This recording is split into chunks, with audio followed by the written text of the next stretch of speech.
How has Australian surfing culture changed? From 1915 to 2012.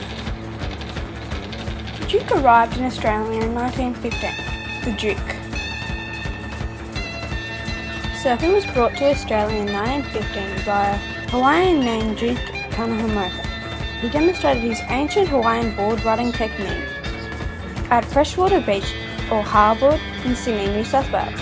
Duke Kahanamoku's board is now on display in the northeast of Freshwater Beach. The Racing 16.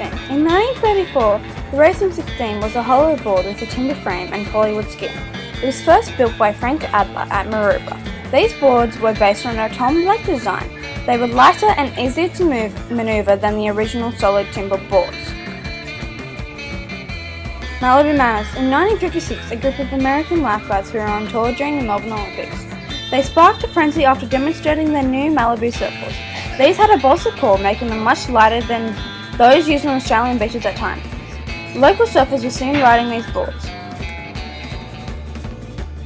In 1961, the bikini was banned on Bondi because it was obscene for women to be wearing a bikini at the beach. Women were asked to leave by an inspector on the beach.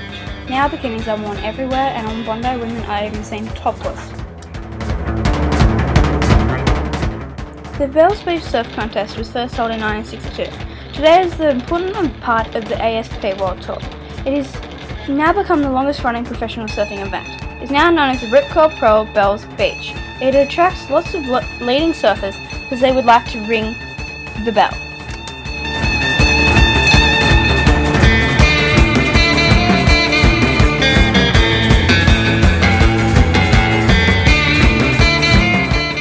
In 1967, Queenslander Bob Tavish was at the face of the shortboard revolution that saw shortboards drop significantly in length. His fantastic plastic machines were the first true V-bottom boards, short and broad tab.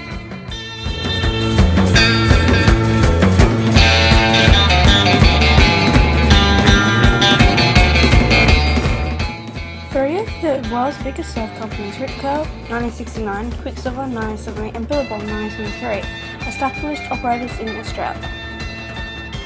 Numerous surfers everywhere came to the arrival of a professional world surfing tour.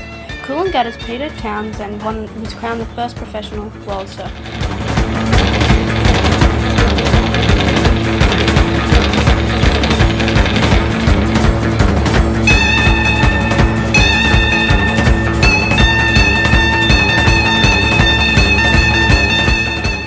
North Narrabeen shaper and surfer Simon Anderson developed the Thruster, a surfboard with three fins, in the late 80s. He then brought his new design to success in three major professional surfing events in 1981.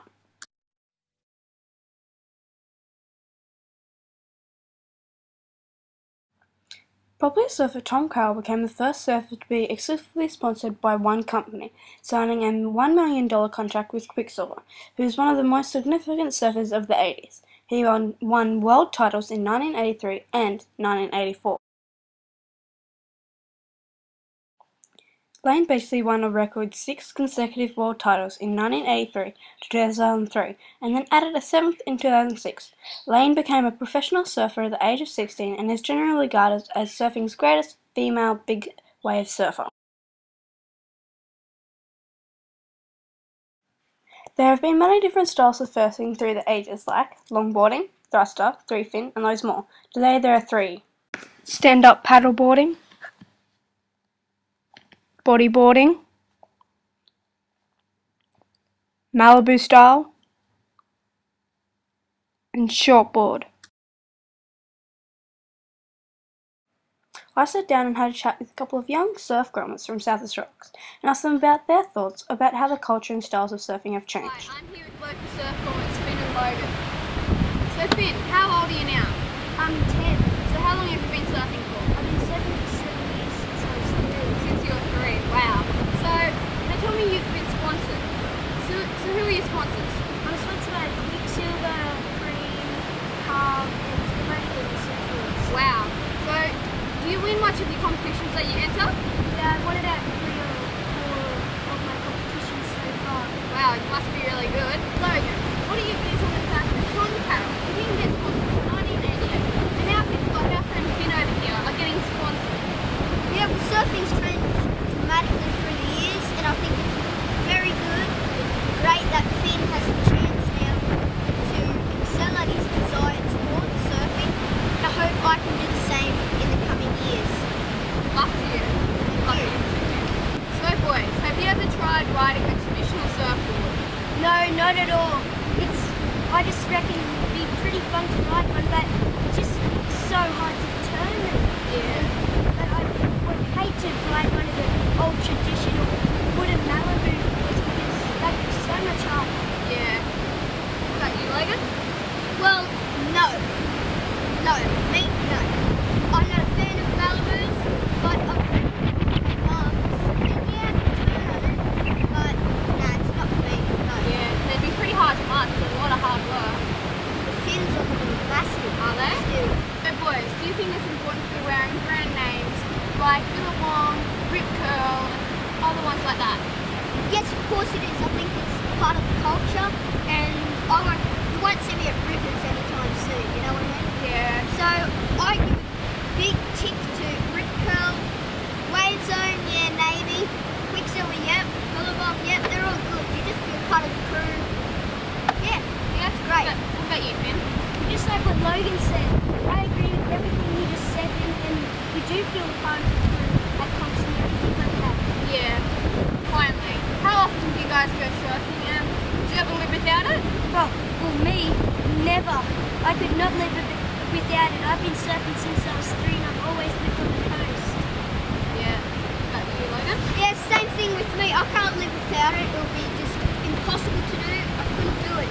But I've been surfing since I was 3. It's the same as Finn, so yeah, it's just can't.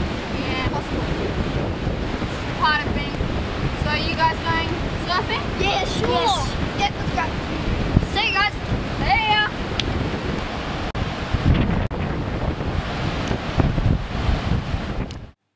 Surfing would not be a safe sport without the brave men and women from the Royal Surf Life Saving Australia, who are out there in the summer months saving lives and keeping our beaches safe.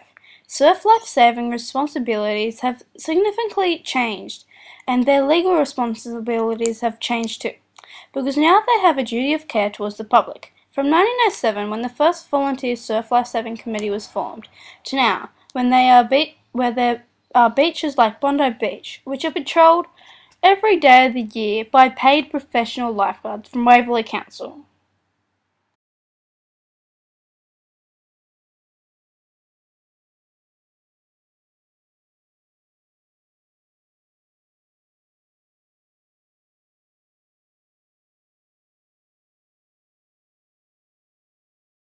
Surfing has significantly changed over the years in terms of equipment, fashion, competition, safety, and participation globally. Equipment has changed from the traditional wooden boards to the high technology shaped fiberglass ones rode today. Fashion has played a large part in the changing culture of surfing, from having to wear full bodysuits on the beach to bikinis being accepted. Surfwear has gone from being practiced to becoming a multi-million-dollar global business. Competition has changed from being a friendly amateur sport to now having globally televised professional world surfing tour with millions of dollars in sponsorship and prize money. Beach safety has improved greatly over the time by the RSLSA, who have thousands of professional and volunteer lifeguards on duty every day on beaches everywhere. Participation has changed from being a sport for men to being a sport for all ages, genders, cultures, all over the world. Music has played a big part in surfing culture, changed greatly over the time. The Atlantic's playing Bombara, played earlier in my presentation.